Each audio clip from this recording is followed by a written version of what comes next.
Today we'll be covering the muscular fitness assessment. Assessments recorded today will be muscular strength by way of 1 repetition max, known as 1 RM, muscular endurance by way of the push-up test, and reps to fatigue.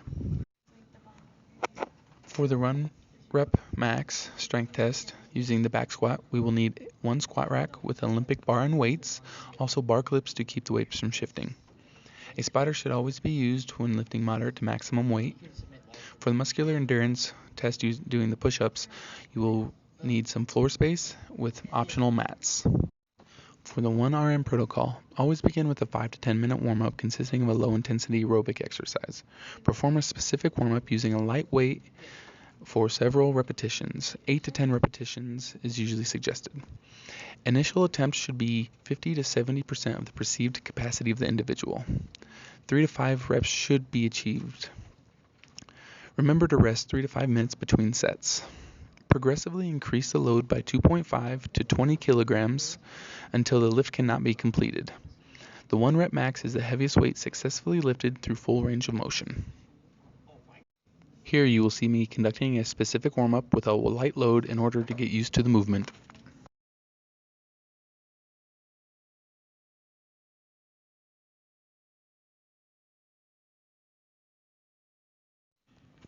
Here you will see me using 50 to 70% of my perceived capacity.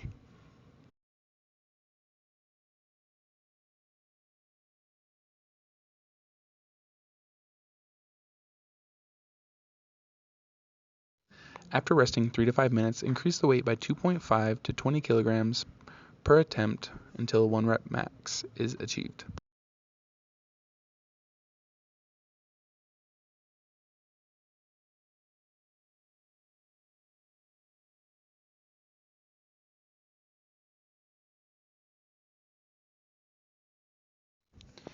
This slide demonstrates how to calculate your strength to weight ratio by taking the weight lifted divided by your body weight.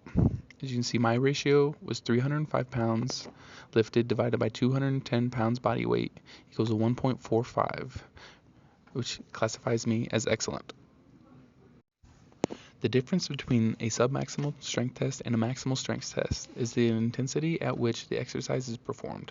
Submaximal assesses an individual's ability to perform consecutive contractions, allowing 2 to 10 repetitions. The maximal test assesses the ability to perform a single contraction with a heavy maximal load. When deciding which test to use, 2 issues should be considered. Firstly, what is trying to be accomplished and assessed? Secondly, the training level of the individuals tested. A submaximal test is more appropriate for adolescents, sedentary populations, and older adults. A maximal test places a higher amount of stress on the body and requires more technique and a higher skill level. Here is the formula used to predict the 1 rep max. The goal of the push-up assessment is to perform as many push-ups as possible without rest. It is important to remember to have the individual exhale when pushing and inhale when lowering back to the ground. The individual starts in the down position with the hands under the shoulders, back straight, and head looking forward. Begin by raising the body to a straight arm position by fully extending the elbows and then lowering down until the chin touches the mat. The back must remain straight at all times with the entire body moving as one unit. The stomach should never touch the floor in the down position. In the standard push-up method, the feet are at the pivot point of the exercise. A modified version is allowed in which the individual places their knees on the ground, at which time the knees become the pivotal point of the movement. All other movements of the exercise remain the same. The maximum number of push-ups consecutively performed is the score. The test is terminated once the proper form cannot be maintained for 2 consecutive repetitions. Here you will see me conducting proper technique for the push-up, lowering myself until my chin touches the mat and extending my elbows until they are fully straight while maintaining a straight back.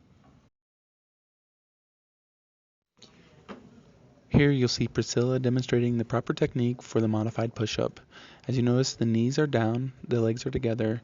The knees are the pivotal point of the exercise while all other movements remain the same.